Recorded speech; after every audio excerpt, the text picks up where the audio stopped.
Leo nimeamua tu kuwafungulia roho. Watu wanatakanga kutumia watu. Na kama yuko ready kutumika kwa hii life, si mind.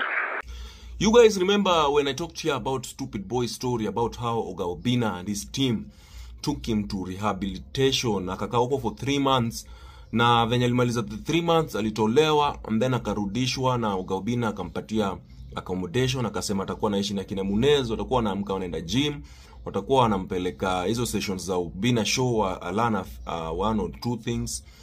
But it turns out that Stupid Boy ameamua kurudi tena Gota City, na ameanza kukashifa sana akisema vile ametumiwa, na venye kina Oga Obinna walitumiwa 1 million on his behalf, na wakamwambia yeye atulie kidogo, trust the process.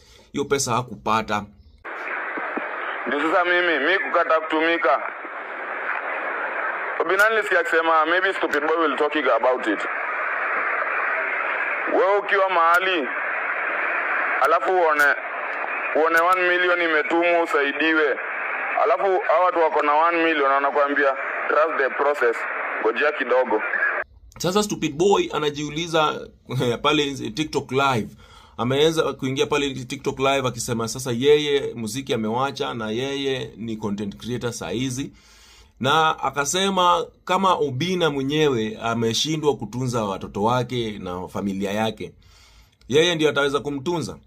Nastachoka kuingia live. Kama Obinna ameshindwa kutunza bibi yake na watoto wake, kama ameshindwa kutunza bibi yake, mimi atanitunza. Mimi naweza niweka. Mbona ako single? Si atunze kwanza madamu wake. Na mimi muziki kwanza, hata muziki ni kitu nimewacha. Sasa hizi mimi ni content creator. So Stupid Boy akupale akisema Munez, ule bodyguard ya Obinna, pamoja na Obinna atawapeleka kotini ili waweze kumrudishia pesa ambazo alichangiwa na hawakumpatia. Sasa hapo mahali wewe utasaidikaje? Wewe utasaidikaje? Umeambiwa trust the process na 1 million yako iko kwa account ya mtu.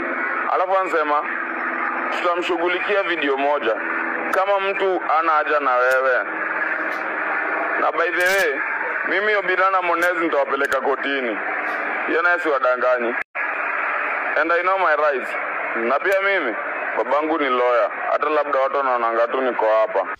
Now remember, this is the same guy who went to Obinna show akasema yeye Kenya anaweza taka